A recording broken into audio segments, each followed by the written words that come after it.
Do you know what it's like to be a pampered princess?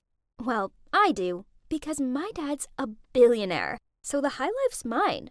Not only did we live in a 5-story mansion, but I grew up never having to lift one of my pretty, perfect, delicate fingers. I'm Sophia, and throughout my childhood, I had everything done for me. There was a maid to brush my hair, make my bed, and even do my homework for me. I didn't even have to search my walk-in wardrobe for a daily outfit, as I had my own personal stylist for that.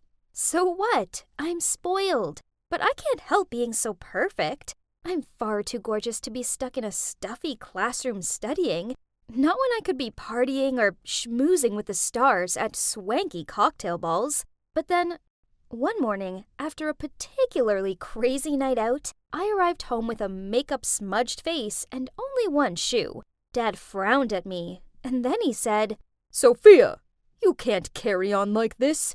You're going to college, starting next week." "But, Dad, I don't need to go to college. School sucks. Plus, we have enough money to last us several lifetimes. Let's just travel and have fun." But Daddy insisted I couldn't just sleep all day and party all night. Ugh! So, I decided to major in interior design for now. Some of the course was okay. I mean, I liked the pretty fabrics, but I just didn't see the point in being there. So, after a month, I dropped out and planned a long trip away with my besties. But there was one tiny problem, as paying for this trip would cost way more than my allowance could cover. So, I had no choice but to don my best puppy eyes look and ask my dad for money. "Daddy, please. College just isn't for me. But I really feel that going away for a while will help clear my mind." He snorted. "I highly doubt that, Sophia. You're lazy, self-centered, and you rely entirely on everyone to support you.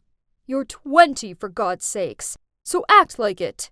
I pleaded back. "But Daddy, I just want to have some fun with my friends." "Then get a job and spend your own money on whatever you like. But if you carry on behaving this way, then don't expect any more handouts from me. You're lucky that I still haven't kicked you out, Sophia. But soon—" "What? That's so unreasonable. He was my father. It's his duty to support me. Jeez, did he not love me at all?" I was so mad that I shouted, "You're just some sad, selfish old man!" Then I stormed out of there. I was instructing my maid to pack my suitcases when my mom came in and handed me a bank card, saying it's a secret between us two. Yay! Thanks, Mom. Now let the dream voyage begin. Wow, it really was heaven to me, with cocktails in the pool and lazy beach days. Well, at least, that was until my friends said they wanted a day exploring. It was hot and sticky out there, but I didn't want to be left alone, so I reluctantly tagged along. We ended up in this small forest area, and I chose to sit under a parasol while my friends went to take a dip in the nearby waterfall. Because, duh, I wasn't ruining my hair for anyone. I didn't understand how this could be anyone's definition of fun. I just hoped that my friends would hurry back. Then I heard footsteps. I turned around, thinking it was the girls, but instead, there were 2 men with balaclavas on. Oh no, this couldn't be good. I jumped up to my feet and began to run, but my designer sandals weren't made for swift exits, and soon they caught me. I screamed out as a smelly cloth went over my mouth. After that, the world began to darken around me. I flickered my eyes open. Geez, it was so sunny. Where were my sunglasses? That's when I heard 2 voices, and I remembered being kidnapped. I heard the one man say, "Got her phone?" The other replied, "Of course. I don't want to upset the boss." I was so scared that I pretended to still be unconscious. Then suddenly, I heard the sound of the engine starting. I opened my eyes and saw the men driving away. Now, I was all alone in some field. What? Why would anyone kidnap someone, then just leave them in the middle of nowhere? My friends must be so worried about me. I needed to contact them. But how? I had no idea where I was, and no phone. Ugh. I should find a way out of this deserted place first, then borrow someone's phone. The kidnappers had left a bag next to me, which had a bottle of water, some snacks, and some gross-looking sneakers in it. Yuck! But I had no choice but to put them on, as my sandals were now torn. Ew! I would need so many pedicures to recover from this. I took the bag with me and started walking. After what felt like hours of torture, a farmhouse finally came into view. I whooped with joy and knocked on the door, but no one answered. I know trespassing is wrong, but this was an emergency, so I pushed the door open and ventured inside. I was just going to make a quick phone call, then I'd leave. But then I accidentally stumbled and knocked over a vase. A smashing sound broke the silence. I panicked and was about to run away, but from upstairs, a man came down and shouted, "Stop! Thief!" Before I could explain, he grabbed my hand and pulled me back. I tried explaining that I wasn't a thief, but he gave me a skeptical look and said, "Well, in that case, you can leave once you've paid for my vase. That's a collectible." What? This ugly thing? Ugh. I told him I would as soon as I made a phone call, so he doubtfully passed me his cell. I stared at it. Turns out I have never cared to remember any of my friends' numbers. I then thought about calling my parents, but no way. I was mad at Dad, and asking for his help right now only meant accepting defeat. No, never. I told the man I would pay when I got home, but he refused to let me go. After a while of arguing, he forced me to stay and work for him until I paid it off. He even made up an agreement and made me sign it. And what other choice did I have? Yep, I was completely stuck here. This was the worst day of my life. He said his name was Manson. Then he showed me where I'd be staying. This had to be a joke. It was a barn. Literally. There was an uncomfortable-looking bed in there, and I could hear horses neighing in the barn next door. Was he kidding me? I was sitting there in despair when my stomach rumbled with hunger, so I barged into the kitchen and ordered Manson to make me some food. But he just pointed at the eggs by the stove and told me to make myself something to eat. Sure, I'd definitely do that. If I knew how to cook? Manson just sat there smirking while I threw the whole egg into the pan and then spent the next half hour trying to work out how to turn the stove on. In the end, I gave up and returned to my so-called room with an empty stomach.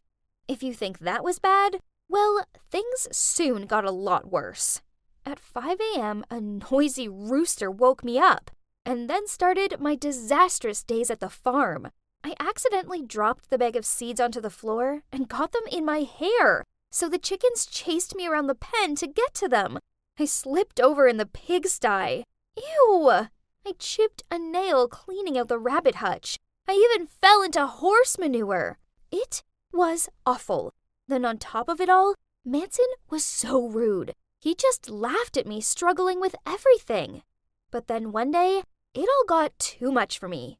I was exhausted and felt so dizzy that I stumbled and broke 2 baskets of eggs.